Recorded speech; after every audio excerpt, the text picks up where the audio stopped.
Hello friends, তোমরা সবাই নিশ্চয়ই খুব ভালো আছো। তোমাদের কাছে নিয়ে চলে এসেছি ছোট্ট একটা মিনি ব্লগ। আর ভিডিওটা টাইটেল পড়ে নিশ্চয়ই তোমরা বুঝে গেছো যে মিনি ব্লগটা কী নিয়ে। হ্যাঁ, আজকে একটা স্পেশাল ডে। আর এই দিনটা আরেকটু সুন্দর করতে লিপসার বাবা আমাকে লিপসাকে নিয়ে চলে এসেছে সকালবেলা ভাদুতলার কর্ণগড়ের দুর্গা মন্দিরে। আর এই মন্দিরটা বিশাল বড়, তোমরা যারা আসোনি তারা কিন্তু অবশ্যই এসো। লিপসা এখানে এসে ভীষণ এনজয় করছে। এই মন্দিরটাতে মঙ্গলবার শনিবার বেশি ভিড় হয়।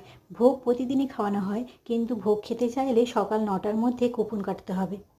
আমাদের বাড়ি থেকে এই মন্দিরটা অনেক দূরে, কিন্তু তাও আমি চেষ্টা করি এই দিনে এখানে এসে পুজো দেওয়ার। এরপরে এখানে পুজো দেওয়া হয়ে যেতেই একটু টিফিন খেয়ে বেরিয়ে পড়ছিলাম লিপসাকে নিয়ে চন্দ্রকোনার পরিমল কাননে।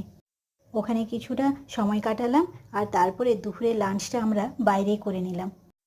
তারপরে সোজা বাড়ির পথে। এখনকার মতো বাই বন্ধুরা, দেখা হবে পরে মিনি ব্লগে। বাই।